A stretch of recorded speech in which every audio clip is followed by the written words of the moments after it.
गोरेगाव शिरूर विधानसभा मतदारसंघातील प्रचाराचा धडाका सध्या शिगेला पोहोचला असून म्हाडाचे अध्यक्ष व माजी खासदार शिवाजीदादा आढळराव पाटील यांनी जनसंपर्कावर जोर दिला आहे. घोडेगाव जिल्हा परिषद व पंचायत समिती गणातील धोंडमाळ येथे आयोजित करण्यात आलेल्या घोंगडी बैठकीला ग्रामस्थांचा अभूतपूर्व प्रतिसाद मिळाला. यावेळी गावकऱ्यांनी विकासाच्या मुद्द्यावर महायुतीला साथ देण्याचा निर्धार व्यक्त केला.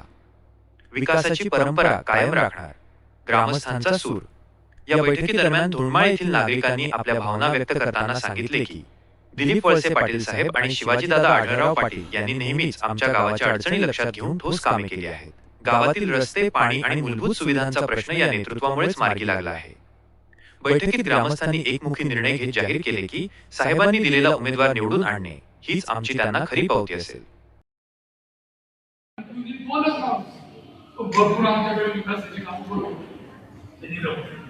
सर्व लोकांनी जे आमदारकीच्या टायमाला, खासदारकीच्या टायमाला जे मतदान झालं तुम्हाला त्या पद्धतीने सगळ्यांनी मतदान करा ही माझी. ग्रामस्थांना भेटण्यासाठी आणि येणाऱ्या 7 तारखेला जिल्हा परिषद पंचायत समितीच्या होणाऱ्या मतदानाच्या पार्श्वभूमीवर चर्चा करण्यासाठी मी आणि माझ्यासोबत आपल्या विभागाचे लोकप्रिय उमेदवार पंचायत समितीचे माजी सभापती आणि माजी जिल्हा परिषद सदस्य कैलासभाऊ काळे यांच्या समोर, त्याचप्रमाणे आपल्या जिल्हा परिषदेच्या उमेदवार नारोडी गावच्या लोकनियुक्त सरपंच सौ मंगलाताई फुले या माझ्या पुतणी आहेत. म्हणजे माहेर आढळरावचंच आहे. या दोघांच्या प्रचाराच्या निमित्तानं ही गावभेट दौऱ्याचा कार्यक्रम आयोजित केलेला आहे. गेल्या 2 दिवसापासून आपण पाहतोय राष्ट्रवादी काँग्रेस पक्षाचे राष्ट्रीय अध्यक्ष अजितदादा पवार यांच्या निधनानंतर पक्षानं आदेश काढला की प्रचार करा, परंतु घरोघरी जाऊन पत्रकं वाटणं किंवा अशा प्रकारच्या घोडी बैठका एवढाच म्हणजे कुठेही गाजावाजा करायचा नाही, जाहीर सभा नाही, लाऊडस्पीकर नाही, अशा पद्धतीनं पक्षानं आम्हाला धोरण दिलेलं आहे. त्यानुसार आपल्या गावात आलं. तसं बऱ्याच दिवसानंतर मला धोंडमाळमध्ये येण्याची संधी मिळालेली. निवडणूक आता आठवड्याभरावर होऊन ठेपली,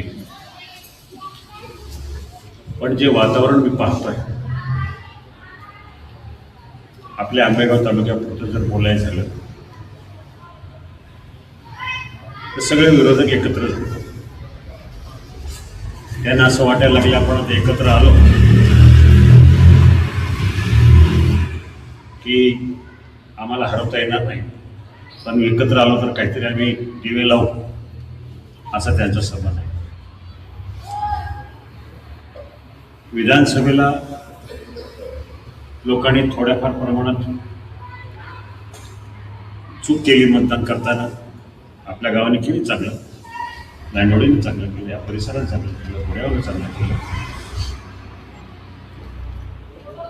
पण इतर गावांमध्ये थोडाफार दगा फटका. आता गेले 35 वर्ष आमदार साहेब आमदारकीला उभे राहतात. लांडेवाडीमधून कधीही त्यांना आघाडी मिळाली नव्हती, कधीही नाही, काही मताची आघाडी नाही, कुठल्याच नव्हती. पण ह्या निवडणुकीच्या जवळ 850 मताची आघाडी लांडेवाडीला दिली. आणि या सगळ्या पार्श्वभूमीवर जसं बुवाने सांगितलं की काही लोक आता काही अतिशय उत्साहात आहेत, त्यांचे हात गगनाला टेकल्यासारखं आहे. आणि मग काही मनाला येईल ते बोलायचं, मनाला येईल ते जाहीर करायचं, मनाला येईल ते सांगायचं. पण हे लोकांना कळून चुकलं की बाबा तुम्हाला सारख्यांना जर निवडून जरी दिलं तरी सत्ता ह्या पुणे जिल्ह्यामध्ये राष्ट्रवादी काँग्रेसचीच आहे. आंबेगाव तालुक्यामध्ये कुणाला किती पैसे द्यायचे हे ठरवणारे दिलीप वळसे पाटील आणि शिवाजी आढळराव साहेब. कुठल्या गावाला ते काय पैसे वाटत नाही आपण, पण हे निधीचं वाटप हे राष्ट्रवादी काँग्रेस पक्षाच्या आधिपत्याखाली असणार आहे.